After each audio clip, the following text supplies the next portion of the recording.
Saya kira kalau kita mau bicara soal katakanlah gerakan rakyat atau apapun negaranya, itu harus ada satu kepemimpinan yang kuat, harus semakin. Kemudian kekuatan masyarakat sebagai basis dukungan yang solid, sehingga kalau terjadi satu katakanlah konflik horizontal itu bisa dikendalikan. Pemimpinan harus masih bisa mengatakan stop sampai di sini dulu. Kemudian masyarakat yang disiplin, yang solid, mau mengikuti. Kalau tidak, yang terjadi adalah saling membunuh, balas dendam secara gratis. Sedangkan kita potensi konfliknya luar biasa ya, antara pribumi, non pribumi, antara orang kaya dan orang miskin, antara agama dan sebagainya. Katakan semacam revolusi yang seperti itu menjadi lahan untuk saling membunuh. Akhirnya bangsa ini bisa punah. Kita tidak bicara apa-apa. Jadi memang saya kira kita perlu seperti tadi bicara soal reklamasi. Itu sebetulnya bagian kecil daripada katakan bentuk ancaman itu. Jadi kalau Cina itu mau menguasai satu tempat, seperti tadi datangkan TKI, mereka adalah guerrilla expert, orang-orang yang sudah guerrilla expert, intelligent expert. Jadi pada waktu diperlukan dia bisa berubah menjadi gerilyawan atau mata-mata yang siap menerima pasukan Cina. Cina mudah sekali kalau seandainya dia ingin menguasai kita. Setelah banyak aset-asetnya sini, dia bikin gara-gara dengan alasan mengamankan asetnya, warga negaranya, dia invasi. Nah, reklamasi itu salah satu pinch hit-nya, pancaran kakinya itu dia melonjak. Begitu juga jalan tol, itu runway pesawat semua. Jalan tol yang dibangun kan tidak semua bernilai ekonomi kan. Itu runway pesawat semua. Kemudian buru-buru yang di sini, itulah orang-orang yang semacam welcome kepada mereka-mereka yang datang memberikan informasi mana sasaran strategi dan sebagainya.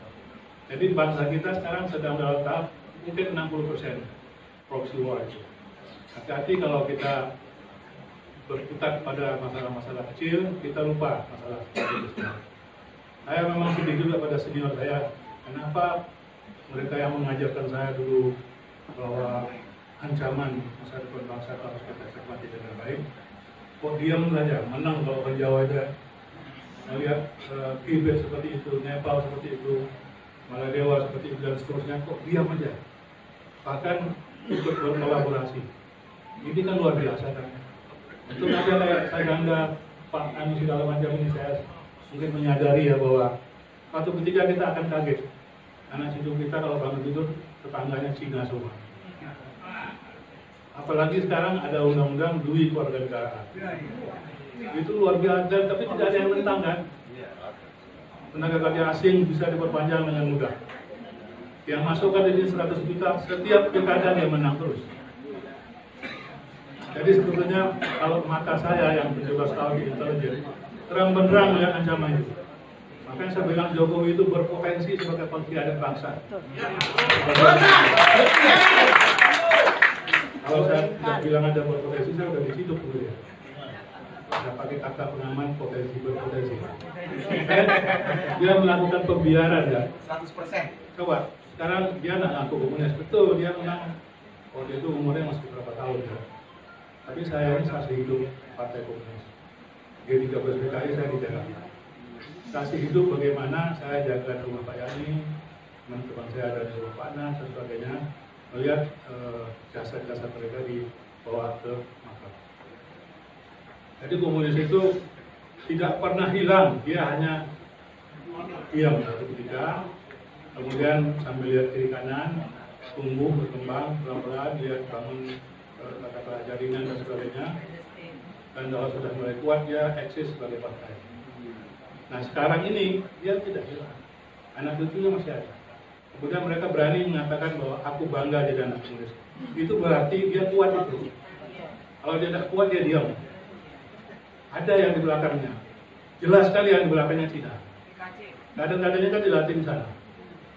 Dan ini perlu diingatkan terus. Kita nanti bukan takut sama Cina. Kalau kita menghadapi Cina, memang repot. Tidak seperti teman Dio bilang 3 hari kita selesai. Nah, kita akan lari ke gunung, di situ kita lakukan gerilya. Dicubit, diganggu, diracun segala macam. Mudah-mudahan dia dapat tahan sini, pulang lagi dia. Kira-kira seperti itu angka tadi yang sekarang sudah ditenggelamkan, ya. Jadi saya sangka kita sekarang ini lumpuh sama sekali. Mereka seperti dibukakan pintu untuk masuk ke dalam. Pintu lebar-lebar, pintu belakang, pintu depan, pintu di pantai timur, pantai barat. Itu reklamasi bukan hanya di Jakarta. Di Batam itu ada 20 pantai, reklamasinya haram itu, tidak ada izin. Semua di pantai-pantai yang strategis. Jadi saya kira mengenai Anies ini, ya saya kira forum ini baguslah ya membahasnya dalam semangat ingin memperbaiki kan. Sejauh ini kita lihat Pak Anies masih punya lebih banyak baiknya lah ya. Mungkin ada kekurangannya, tapi lebih banyak baiknya. Jangan sampai orang yang baik seperti ini layu sebelum berkembang ya, karena kita keliru melakukan identifikasi.